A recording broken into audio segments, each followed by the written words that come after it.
Well, what's up everyone? Welcome back to Kitchen Table TCG. Today we're going to open up a box of Uprising. My name is Louie, but this box is for my good friend and yours, John S. John, thank you so much for allowing me to open up a booster box for you.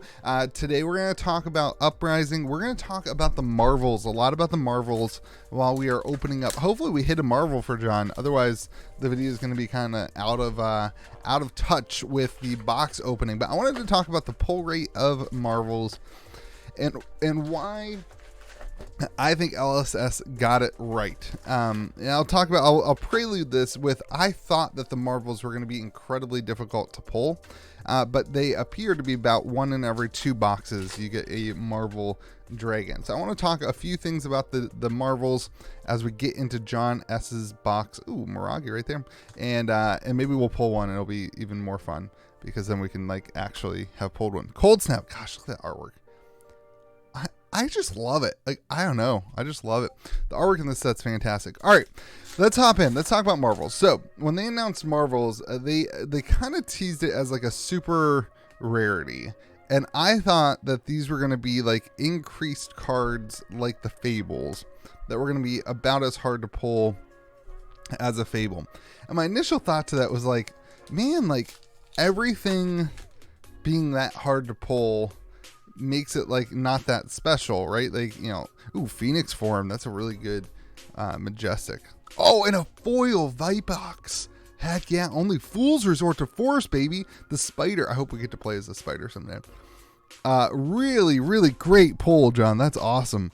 Foil generic action, super cool. Okay, so the Marvels, I thought they were going to be harder to pull, and then they weren't. And here's why I think that LSS got it right with the Marvels. Because if you are the average TCG player and you pull a $300 card, let's say the Marvels were really hard to pull and they were, you know, the price of the Marvels were $300 or $200 card. It doesn't really matter.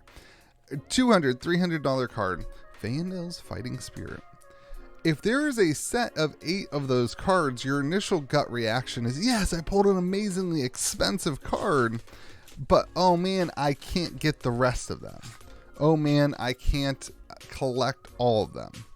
And such, then what you do is you go and you sell the card. Fog Down. This is going to be a generic heavy box. Congratulations, John. Fog Down and a foil Vipex. So by making the Marvels something that are relatively easy to pull. In other words, if you buy a case, you're going to at least get 1, maybe 2 of them. You know, not guaranteed. I know no pull rates are guaranteed, but on a scale, on an average, burn away fire foils. And so then you're more excited to pull them, and you are more likely to buy the other ones from the secondary market. It actually creates a more organic demand for the Marvels because you're allowing other people to collect them that don't have the capacity, don't have the finances. One of Fab's bigger issues was that collecting became this thing that was really for just people that had a lot of extra income. And so then when the game grew, people didn't really collect it because the really collectible pieces were really expensive. But now everybody can get those Marvels. I think that's really cool. Now on top of that, your majestic Marvels appear to be very hard to pull. I don't think, ooh, there we go. I don't think that we have pulled one on the channel. I don't think we've pulled a majestic Marvel yet on the channel. They seem to be very hard to pull, which then adds a second factor to it where you can collect just the rare ones and then you can save up for the, you know, Thaw, another good, this is a good majestic box. Really good majestic box. No cold foils yet though. We're halfway through, no cold foils. So I think the Marvel thing, I think they did a really good job. Now let me tell you one thing I don't like about it. And I know that the Marvels, you know, it's because they're dragons and whatever. But the Marvels seem to have left out the other classes quite a bit. You know, they only did Marvels for, you know, for the dramatic deck. And what we don't know is, will we see Marvels as like armory promos or some other promotional material, promotional card that aren't in the boxes for some other heroes? We've already seen the Bravo wasn't technically a Marvel. Now we're starting to see, ooh, Quelling Rope. Now we're starting to see the other WTR heroes in the Marvel form in the black bordered history packs overseas. So there's a lot of potential that we will see some other Marvel-esque cards uprising as we see some of these promos and other things come out. So maybe that's something that will happen. And I respect that. I think if people aren't excited to play Dramai, maybe they are frustrated that there's not a Marvel card for them. I respect that. I think that's fine.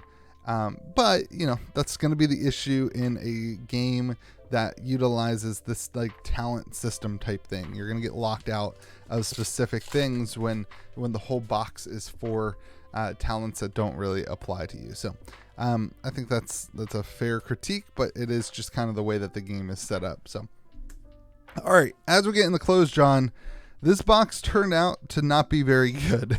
You got some good Majestics, but we have no cold foil yet. We have no real cold spice. We have no like alt art rewind. We have no Marvel. We have no like, we're missing that critical strike, that critical card. That was corny. Sorry, everybody. We're missing that critical kind of push you over the top card in this box to make it kind of fun for you, make you feel like you got some money back. Ooh, foil majestic, burn them all. There we go. That's foiling cool. 2 foil majestics, but no cold foil yet, my friend. No cold foil yet.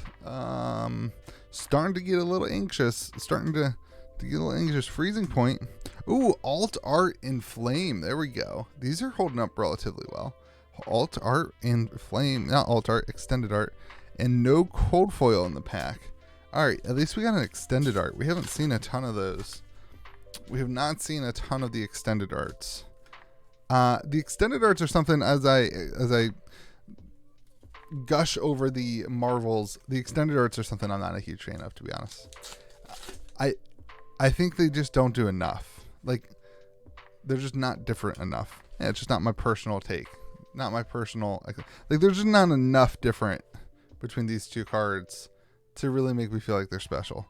Not in a world where you have so many other really special things.